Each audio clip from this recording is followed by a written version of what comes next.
వచ్చేసారా? ఎండాకాలం మనం చక్కగా ఫ్రంట్ యార్డ్లో హ్యాంగింగ్ పాట్స్లో కనుక మనం ఒక లీఫీ వెజిటబుల్స్ వేసుకున్నాం అంటే సీడ్స్ చక్కగా పెరుగుతాయి. అదే టెర్రస్ మీద అనేటప్పటికి షేడ్ నెట్ ఉండాలి, లేకపోతే అంతగా 2 పూట్ల 3 పూట్ల నీళ్లు పోస్తేనే అవి బాగా మనకి గ్రీనిష్గా వస్తాయి.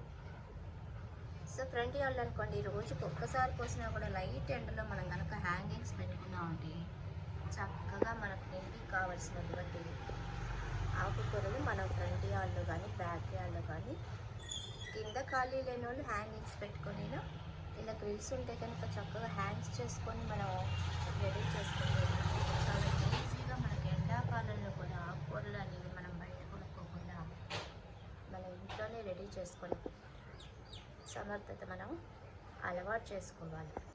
మాకు ఇంకో సైడ్ కూడా మేము 2 పక్కల వాకిలికి ఆ పక్క ఈ పక్క మాకు ఇలా గ్రిల్స్ ఉంటే చక్కగా ఈ గ్రిల్స్కి హ్యాండ్స్ పెట్టుకున్నాము. మేము ఏదో చిన్నగా ఎండాకాలంలో బయట కొనే పని లేకుండా ఆకుకూరలను కూడా మేము ఇంట్లోనే పెంచుకుందామని ఆలోచనతో ఇలా హ్యాండ్స్ చేసాం. థాట్ మీకు కూడా నచ్చితే మీరు కూడా చక్కగా ఎండాకాలంలో కూడా మనకి లేవగానే గ్రీనిష్ చూడొచ్చు.